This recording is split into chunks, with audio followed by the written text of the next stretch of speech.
This episode was recorded prior to the COVID-19 pandemic. Our prayers are with all those sick and suffering in the light of this crisis.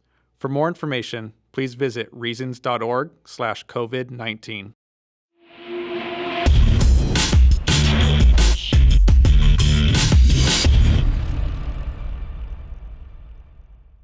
Welcome to 2819. I'm Sandra Dimes. And I'm Brian Rohenbacher. And we have a wonderful show for you today.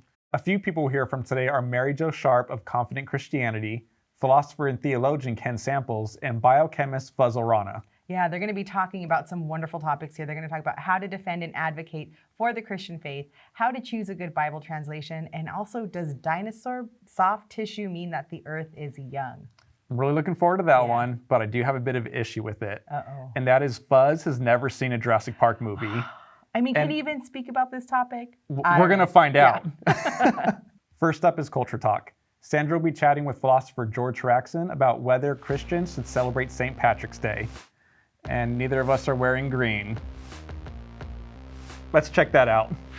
Now it's time for Culture Talk, where we discuss culturally relevant topics that you can use to start conversations about your faith. I'm joined today with philosopher George Haraksin. Thank you for joining us. Excited to be here. I see your shirt. Yes. And today is St. Patrick's Day. So we're going to discuss St. Patrick's Day and whether Christians should celebrate the holiday. But first, before we dive into that, let's talk about who St. Patrick was. I heard one writer say that we should take the sham out of shamrock. And that is to really start with things that we think we know about him, but really don't. Right. Like the idea of him being a saint. He actually wasn't confirmed a saint by a pope, so he doesn't have saint status in that sense. Yeah. The idea about him driving out the snakes, we can find no empirical evidence or pointer to that. The idea of the shamrock, him using the clover to teach about the Trinity, that's probably an apocryphal story, though many theologians see the idea of the Trinity within creation because it reflects God. St. Augustine, who is actually a contemporary with St. Patrick, sees that as well. So there's a number of things that are associated with him that we don't really have evidence to support. Right. Yeah, so that's a lot that's being kind of dismantled when we think about St. Patrick. Maybe not a saint and didn't use a shamrock and didn't drive out snakes. So then what did he do that was so influential? Yeah, one of the pieces of information we get is his book called The Confessio. And similar to Augustine's Confessions, but he writes about the fact that he was kidnapped at around age 16, taken over to the Isle, and was put in service to various persons there. And it was during that time where he had a bit of an awakening through his suffering, and that drove him to prayer, to admit that he was a sinner. And so even though his family had a Christian origin, taught the Christian faith, he didn't get connected to that, affirm it, until after he went through this period of suffering. He had a vision to escape the island, just when to do it. And in fact, he did. He convinced a boat captain to take him. So he returned to his homeland, but then had another vision and heard a voice to go back and to proclaim the gospel to this group of people. Wow, okay. So he eventually did leave, but then he went back. He went back. Wow. I mean, can you imagine going back to the place where you were in exile, taken away from your family? And I think his parents actually encouraged him not to go back. And I thought as a parent, would I want my child to go back to a place where his captors were, Right. But this was the call that he had on his life. So as I think about that, I think that's pretty powerful. As Christians today, we can, maybe not talk about going back to a place where we suffered, but the idea, the concept of that, that we would be willing to go to a place to share the gospel. So what are some things that you gleaned from Patrick's story that we can use today as Christians? Yeah. I guess I should put it in threes. Yes, why not? When you read the Confessio, you see that he is a person of prayer. And I think one of the things we can take away from his life is practicing the presence of God. Way before there was a brother, Lawrence, who wrote that title, Patrick lived a life of prayer while he was in exile. He didn't play the victim. He allowed God to use that as a sort of victory in his life. And he talked about praying hundreds of times a day on the mountain while tending sheep in other places. So he's a person of prayer. We should be a people of prayer, I think is one thing. All right, so point two. Point two. Yeah, I think in this sense, we are a people with a past. And we have to remember that Christianity just didn't end with the closing of the Bible and then beginning at the Reformation, of course.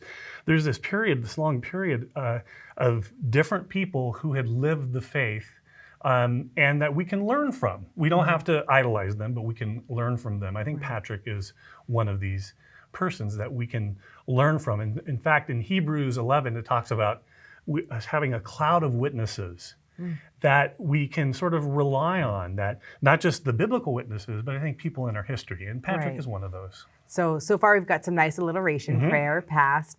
What's point three? Does it start with the P? I can make it start with the P. Do it. Let's see if I can do it. Oh, we are people with a past, but we are people with a purpose. There we go. Does that work? Okay. Yes. As a former pastor, I have to keep it in those types of threes. Patrick had a purpose even amidst his exile. Peter talks about us being resident aliens. The book of Hebrews talks about us being exiles, that we're looking to a different homeland. But while we're here, we have a purpose. And it's one of the values that RTB holds up is that proclaiming the good news, right? It was worth Patrick to go back to tell the truth to people who were persecuting him. Yeah. And that's a powerful story. Right. So I love that. I love that we could go back and think of prayer, past, and purpose as Christians. So now the big question, because we think of like the colorful conventions surrounding St. Patrick's Day. You've got green beer and leprechauns and pinching and more beer. So when we think of the question of, St. Patrick's Day, should Christians celebrate it? Well, of course, I'm a philosopher, so I pick up on words and go, well, what do you mean by celebrate, of course? Well, we can revere a person, honor a person in our past. And I think it'd be great to ask people how much they know of Patrick, to ask them, do they know that he was a person of prayer, that he was in exile, that he found purpose in life? How did he find that purpose? Where was that from? So I think in many ways, absolutely, yes, let's celebrate it, but bring out some of the deep connections that he had to the gospel. Right. So kind of, again, going back to what you said, removing the sham in Shamrock. Yeah, removing the sham in Shamrock. I like the person who wrote that. Right. So are we pointing people to this book? Well, I was asking Ken Samples. He wrote about the classic Christian thinkers. Augustine is in here. St. Patrick is not, and that's okay. But they lived around the same time, but ministered in different places. And Patrick became a bishop. He influenced many people. He baptized upwards maybe thousands of people. Thomas Cahill wrote the book about how the Irish saved civilization, and that includes the story of Patrick.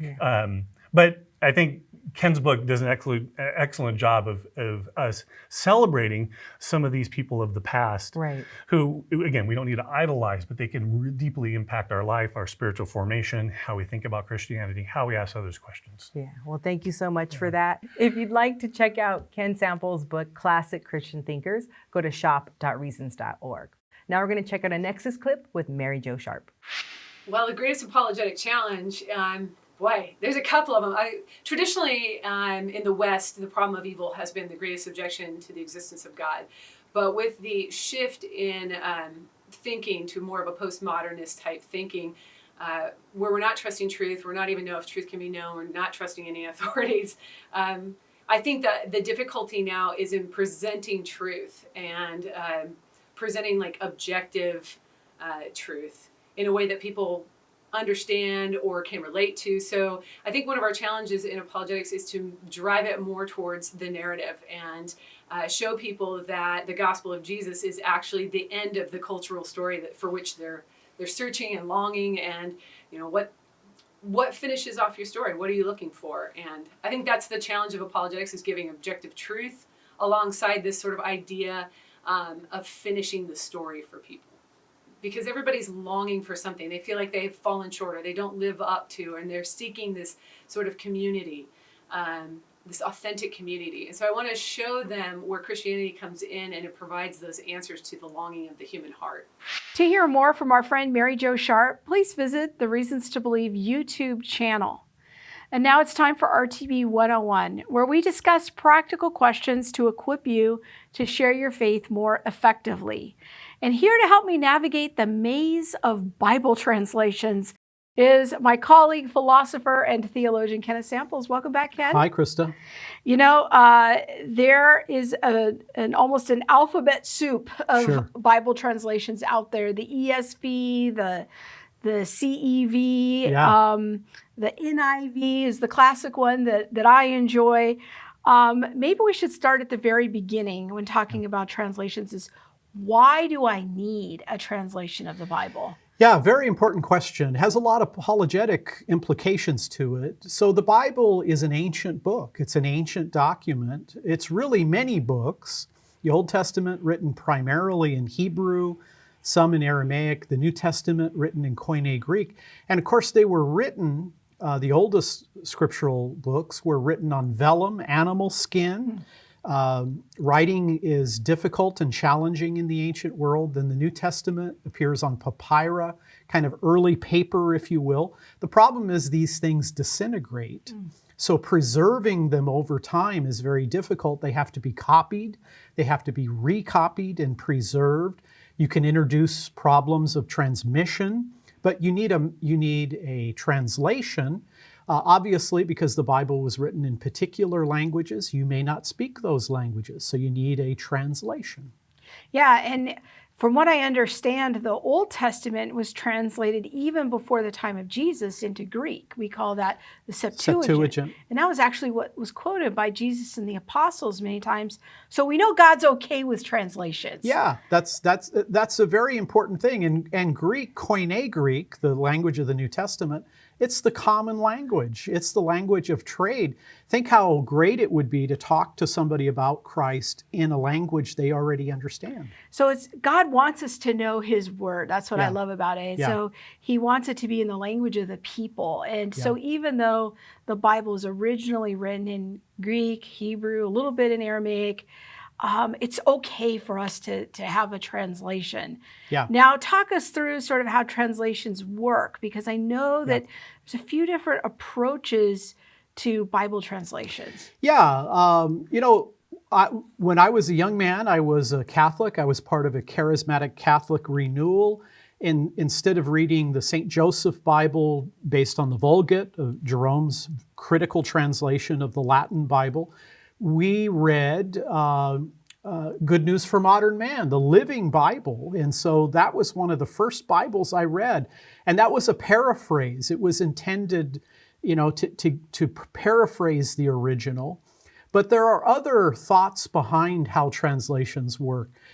Some try to do word-for-word translations. Others try to think, can I give you the dynamic equivalent of today?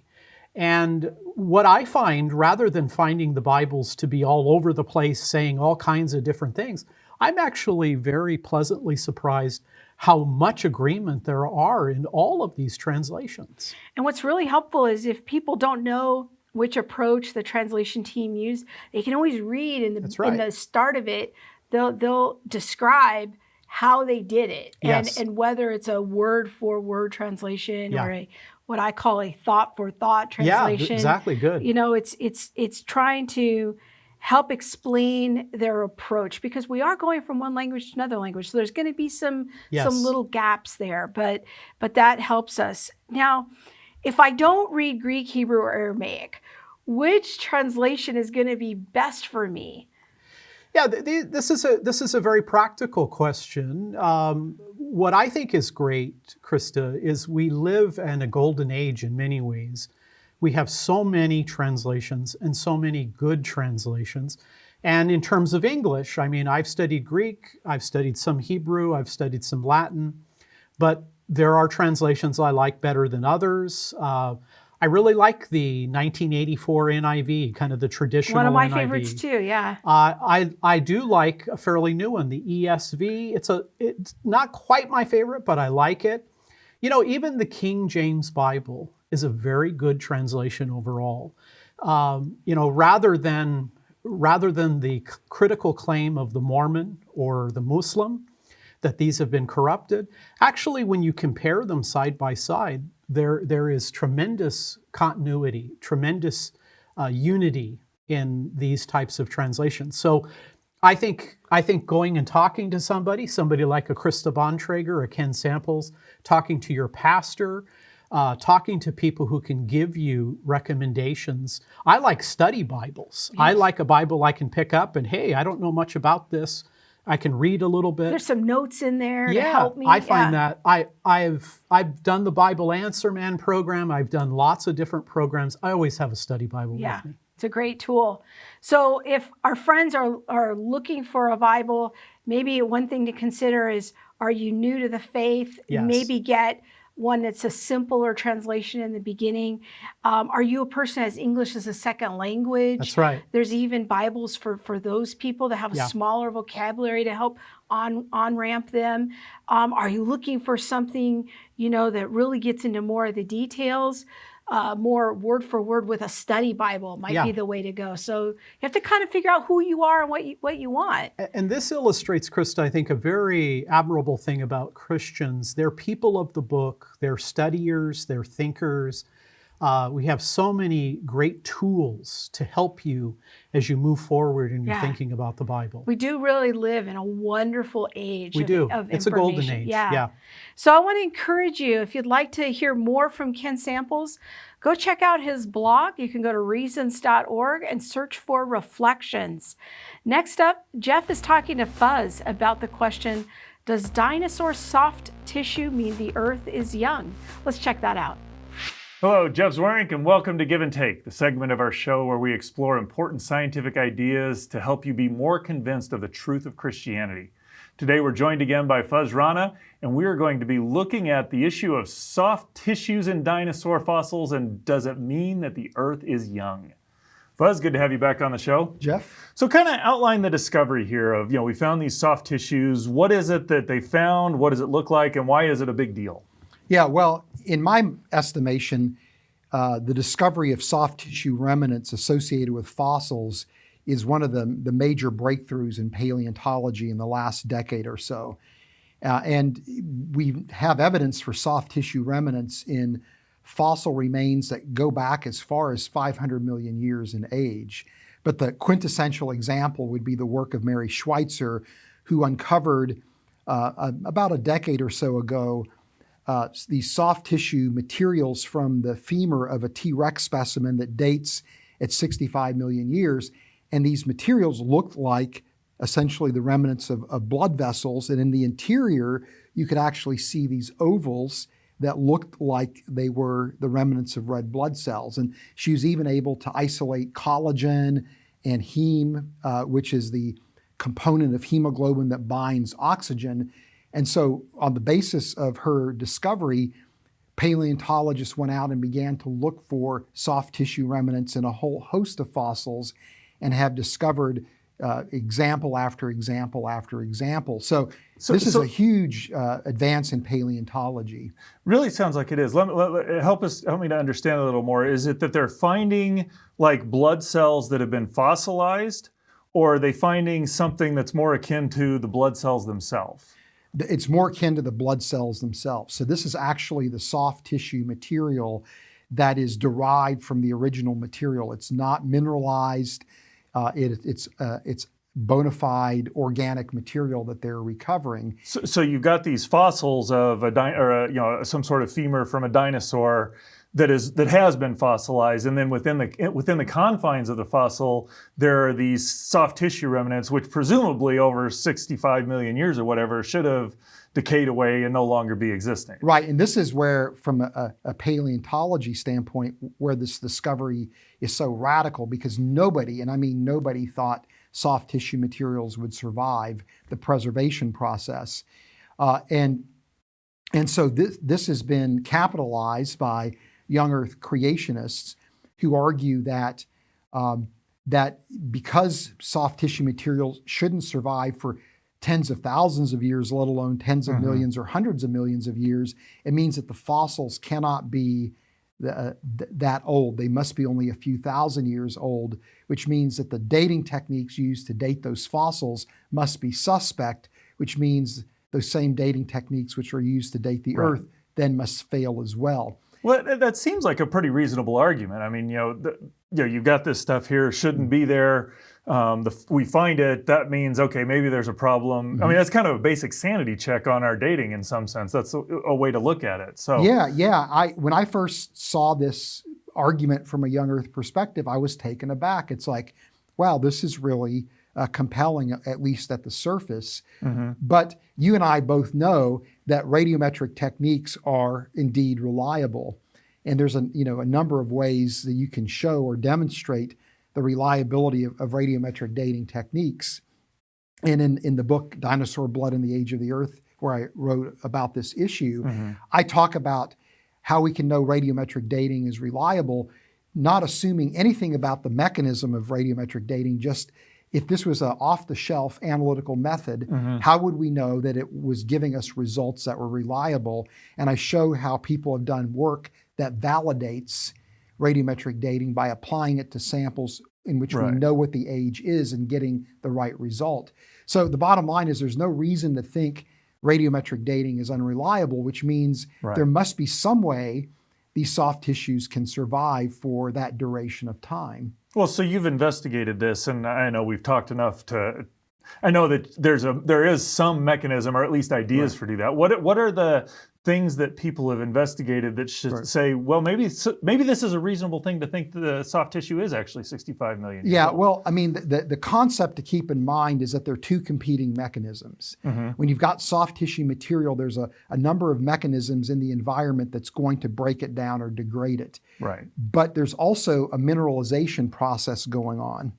And so if you can encase that soft tissue material within a mineral encasement, before it degrades, once it's encased, it'll preserve it for perhaps indefinitely. And so it's a race against time. This is akin to like vacuum packing, if you will. So if I could kill all the bacteria inside a package of meat, seal it up so that nothing gets in, I could set it out on the counter for days, and just simply because there's nothing in there, it will not decay. Similar sort of process here? Yeah, that's a great way to think about it. And so we have discovered a number of mechanisms that can delay the decomposition process long enough to allow for that mineral encasement to happen. Now, it doesn't happen in every fossil. There's certain environmental conditions in which the fossil forms that are more conducive to preservation than others. But there was a recent study showing that the same chemical process that takes place when you burn toast actually is involved in the preservation process of soft tissues. And it essentially is catalyzed by iron, which would be released from red blood cells when the organism dies, and oxygen. And so those two materials will catalyze this process, which causes the soft tissue material, the molecules that make it up, to undergo what's called cross-linking, where these materials have all these chemical bonds that form that kind of link them together into this mass of organic material that's very difficult to break down, that is essentially impermeable to microbial attack. And so the mechanism that causes toast to burn actually is happening during the preservation process. Well, and if I get what you're saying there, the materials to cause that, or the materials that drive that mechanism, are present in the environment just because of the nature of the soft tissue and the blood cells. That's a process that's likely to happen in that environment, is what I get you saying. Yeah, that's right. And there's other mechanisms that people have discovered that seem to contribute to the process. The actual molecular structure is critical. Some molecular structures are highly durable and are much more likely to be preserved than other structures that are more fragile. And so what we see when we look at the details of the soft tissue materials that have been discovered is essentially results that make sense. It's what we would expect if indeed there were these preservation mechanisms at play. And as people continue to study this process, they're uncovering more and more mechanisms that could contribute. So this has gone from being something completely unexpected to something that in retrospect we can explain very nicely in an old Earth framework. So this isn't really evidence for a young Earth at all. Well, thanks, Fuzz. I appreciate your comments. I really do remember when the discovery of soft tissues in dinosaur fossils came out, and it was a big deal. How could this possibly be? Does this mean that the Earth is young? And what I find fascinating is that as scientists investigated and dug into the problem, they investigated, tried to figure out what was going on, they really realized that what we find is what we would expect. So though our intuitions were wrong, as we understood better, creation really does make sense. I would encourage you to go to reasons.org, check out Fuzz's blog on this topic. Just search for soft tissue preservation. You'll find his blog, and that will equip you to understand how this incredible mechanism works and how you can use it to point to the incredible creation and the God who created it all. That does it for us this week on 2819. We hope this episode has helped equip you to share your faith with confidence and compassion. And we hope that you'll find us and subscribe to the show, and also search for us on Facebook, Twitter, and Instagram. We are at 2819 Show. And if you're watching us on YouTube and maybe you want just the audio version, you can get us on a podcast wherever you listen to those. We'll see you next week. Bye.